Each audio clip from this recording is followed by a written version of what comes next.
साथियों, वीडियो में आगे बढ़ने से पहले आप सभी लोग चैनल को सब्सक्राइब करके बेल नोटिफिकेशन को ऑल पर जरूर सेलेक्ट कर लीजिए।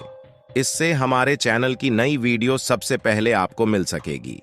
भारत जिस कमजोरी के कारण अभी तक चीन से पीछे है, अब भारत की वह कमजोरी मजबूती में बदलना शुरू हो चुकी है, क्योंकि अब भारत को एक ऐसे देश का साथ मिल चुका है जो चीन और मालदीव जैसे देशों को सबक सिखाने के लिए काफी है। मालदीव और श्रीलंका पड़ोसी देश होकर जिस सेक्टर में भारत की मदद आज तक नहीं कर पाए, उसके लिए कजाकिस्तान भारत के साथ खड़ा है। और मालदीव को देखा जाए तो भारत का साथ देने की बजाय चीन के साथ मिलकर भारत के खिलाफ जहर उगलना शुरू कर दिया है।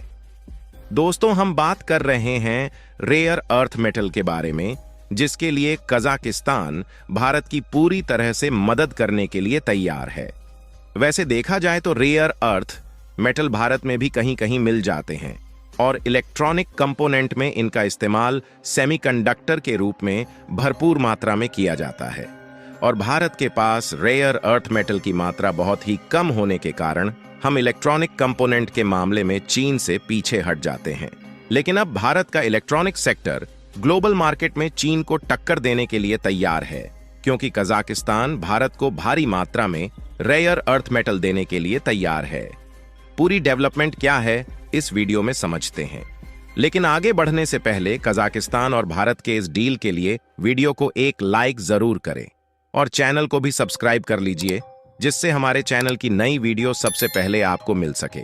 देखिए, अब भारत ने फाइनली कजाकिस्तान के साथ हाथ मिला लिया है और कजाकिस्तान भारत को भारी मात्रा में रेयर अर्थ मेटल्स देने के लिए तैयार है।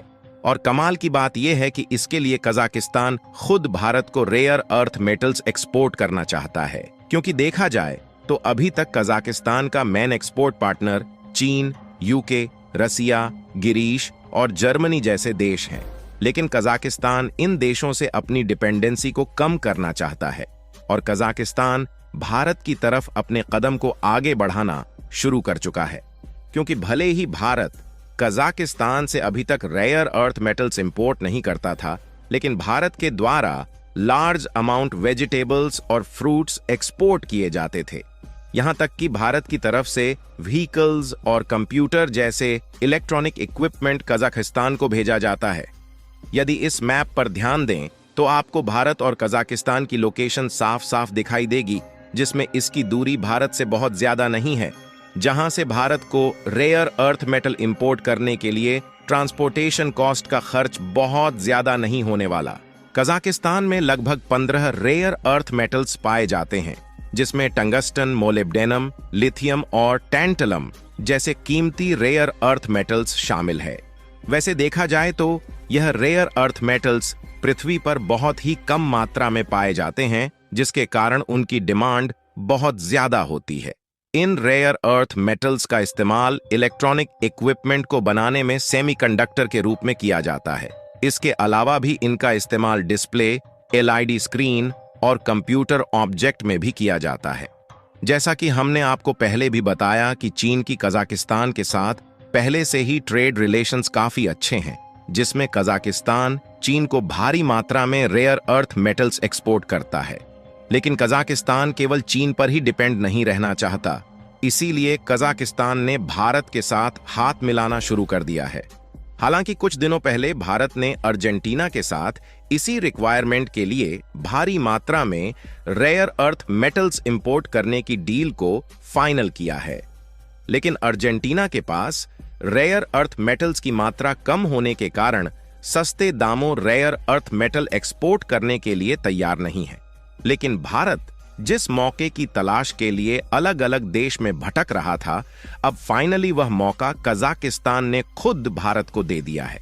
इसीलिए भारत इस मौके का फायदा उठाकर भारी मात्रा में रेयर अर्थ मेटल का इंपोर्ट करने जा रहा है, जिससे इलेक्ट्रॉनिक कंपोनेंट का प्रोडक्शन ज्यादा मात्रा में करके दूसरे देशों को सस्ते दामों में इलेक्ट्रॉनिक इक्विपमेंट भेज पाएंगे।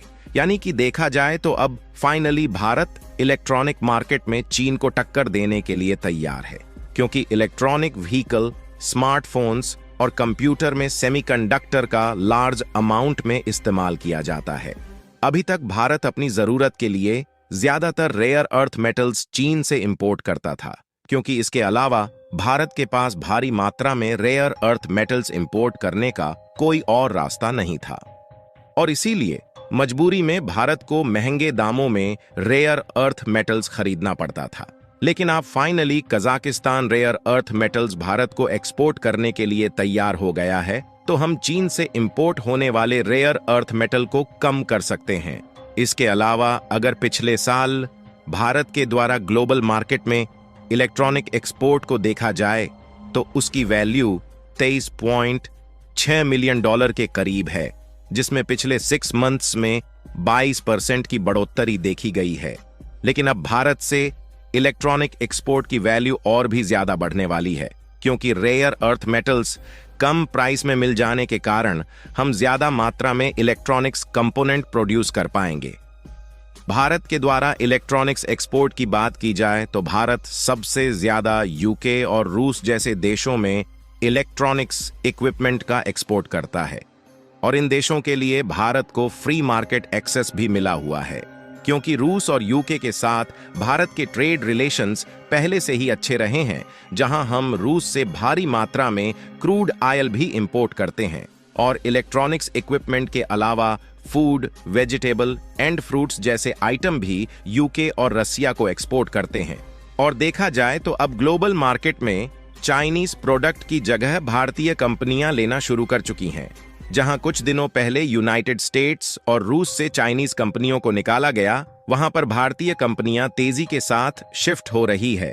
इसके अलावा कुछ दिनों पहले अफगानिस्तान ने भारत को भारी मात्रा में कोयला और मिनरल्स को एक्सपोर्ट करने का वादा किया है, जिसमें अफगानिस्तान उच्च क्वालिटी का कोयला, कुछ कीमती पत्थर जो कि बहुत ही कम मात्रा में पाए जाते हैं, और कॉपर समेत कुछ अन्य रेयर अर्थ मिनरल्स भी भारत को एक्सपोर्ट करेगा, जिसके लिए अफगानिस्तान और भारत के बीच लगभग 3 मिलियन डॉलर का व्यापारिक समझौता हुआ है।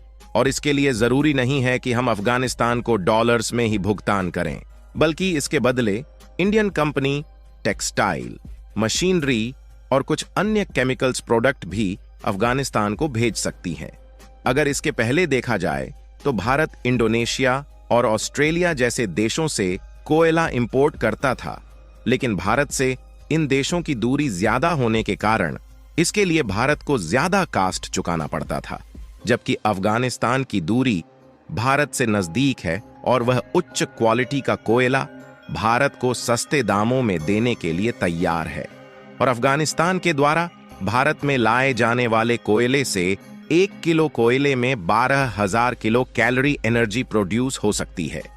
और अफगानिस्तान पर इसके लिए पूरा भरोसा किया जा सकता है, क्योंकि देखा जाए तो पहले से ही कई सारी भारतीय कंपनियां अफगानिस्तान में काम कर रही हैं, जिसके कारण अफगानिस्तान और भारत के ट्रेड रिलेशंस में कोई भी दिक्कत नहीं होने वाली। खैर, आपको क्या लगता है कि भारत इलेक्ट्रॉनिक्स सेक्टर में चीन को पछाड़ पाएगा या नहीं? अपनी राय कमेंट में जरूर बताएं।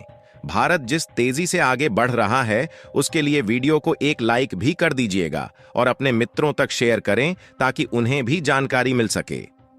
इसी तरह और भी नॉलेजेबल वीडियो देखने के लिए चैनल को सब्सक्राइब करके बेल नोटिफिकेशन को ऑल पर जरूर रखें। जय श्री राम।